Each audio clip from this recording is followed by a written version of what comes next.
Hi friends, கருப்பு கொண்டைக்கடலை seed போடும்போது எடுத்த வீடியோவில் வளர்ந்ததுக்கு அப்புறம் காட்டுங்கன்னு ஒருத்தவங்க கமெண்ட் பண்ணியிருந்தாங்க. அவங்களுக்காகவும் இந்த வீடியோ. சீடு போட்டு 8 நாளுக்கு அப்புறம் ஹார்வெஸ்ட் பண்ண போறேன். இதுதான் கருப்பு கொண்டைக்கடலையோட மைக்ரோகிரீன்ஸ். இந்த மைக்ரோகிரீன்ஸை சின்ன சின்னதாக கட் பண்ணி சப்பாத்தி மாவோட போட்டு பிசைஞ்சு சப்பாத்தி சுடலாம். அதே மாதிரி பொடியாக கட் பண்ணி தோசை மேலே தூவியும் சாப்பிடலாம். எக் ஆம்லேட் போடும்போது அதோடையும் சேர்த்துக்கலாம். அடையும் செஞ்சு சாப்பிடலாம். ஆனால் ஃபுல் பாயில் மட்டும் பண்ணக்கூடாது. சரி, இதோட பெனிஃபிட்ஸ் என்னன்னு பார்க்கலாம் வாங்க. செரிமானத்திற்கு உதவுது.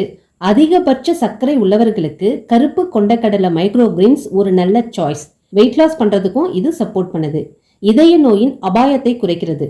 மூளையின் செயல்பாட்டை அதிகரிக்கிறது. இதுல இருக்கிற ஜிங்க் மற்றும் விட்டமின் பி ஹேரை ஸ்ட்ரென்தன் பண்ணுது. அது மட்டும் இல்லாம ஸ்கின் டேமேஜ் ஆவதையும் தடுக்குது. கருப்பு கொண்டைக்கடலைய சுண்டலாவோ அல்லது முளைக்கட்டிய தானியமாவோ சாப்பிடுவதை விட மைக்ரோகிரீன்ஸா சாப்பிடும்போது ஃபுல் பெனிஃபிட்ஸ் நமக்கு கிடைக்குது.